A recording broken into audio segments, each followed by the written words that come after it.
اگر آپ چینل پر پہلی بار آئے ہیں تو ابھی سبسکرائب کر کے بیل آئیکن پریس کریں اور رہیں باخبر۔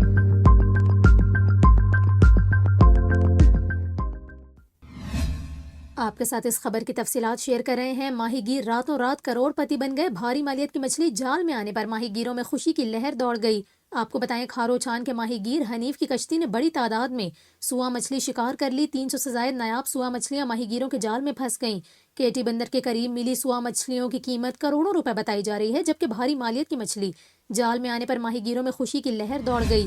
آپ کو بتائیں، اس حوالے سے ابراہیم حیدری کوسٹل میڈیا سینٹر کے ترجمان کمال شاہ کا یہ کہنا ہے کہ کیٹی بندر کے قریب کھلے سمندر سے 300 سے زائد نایاب نسل کی سوا مچھلی ماہی گیروں نے شکار کی۔ ان کا یہ کہنا ہے کہ اس مچھلی کی قیمت کروڑوں روپے بتائی جا رہی ہے۔ قیمتی مچھلی ہونے کی وجہ سے ماہی گیر لوٹنے کے ڈر کی وجہ سے اس کے شکار اور خرید و فروخت کو خفیہ رکھتے ہیں۔